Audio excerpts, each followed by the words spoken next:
കർണാടക ഷിരൂരിൽ മണ്ണിനടിയിൽപ്പെട്ട കോഴിക്കോട് സ്വദേശി അർജുനെ ഇതുവരെയും കണ്ടെത്തിയില്ല. മണ്ണ് മാറ്റി തെരച്ചിൽ തുടരുന്നു. അർജുന്റെ ലോറി പുഴയിൽ ഇല്ല എന്ന് നാവികസേന. മെറ്റൽ ഡിറ്റക്ടർ ഉപയോഗിച്ചും പരിശോധിക്കുന്നു. രക്ഷാപ്രവർത്തനത്തിന് വെല്ലുവിളിയായി മഴ, പ്രതീക്ഷയോടെ കുടുംബം.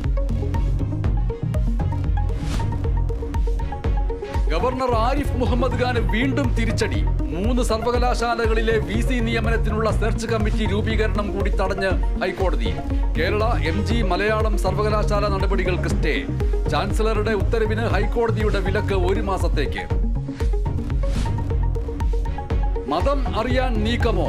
ശ്രാവണ തീർത്ഥയാത്രാ പാതകളിലെ ഭക്ഷണശാല ഉടമകളുടെ പേര് പ്രദർശിപ്പിക്കണമെന്ന UP സർക്കാർ തീരുമാനം വിവാദത്തിൽ. നിർദ്ദേശത്തിൽ NDAയിൽ ഭിന്നത. എതിർപ്പുമായി കേന്ദ്രമന്ത്രി ചിരാഗ് പാസ്വാൻ.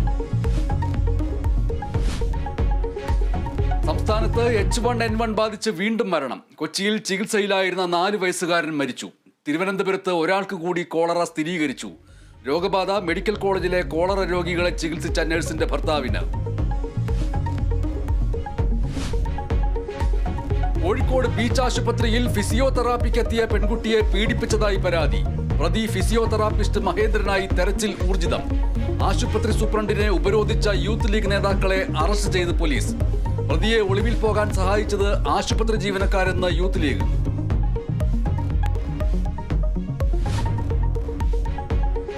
വടക്കൻ കേരളത്തിൽ മഴ തുടരുന്നു. കോഴിക്കോട്, വയനാട്, കണ്ണൂർ, കാസർഗോഡ് ജില്ലകളിൽ ഓറഞ്ച് അലർട്ട്. വയനാട്ടിലെ വിദ്യാഭ്യാസ സ്ഥാപനങ്ങൾക്ക് നാളെ അവധി. കണ്ണൂർ പാനൂരിൽ KSEB ജീപ്പ് വെള്ളക്കെട്ടിൽ മുങ്ങി.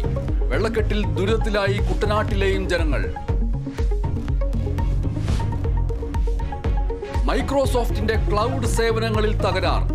ആഗോളതലത്തിൽ വിമാന സർവീസിനെയും ബിസിനസ് ഇടപാടുകളെയും ബാധിച്ചു. രാജ്യത്ത് റദ്ദാക്കിയത് 200ഓളം വിമാന സർവീസുകൾ.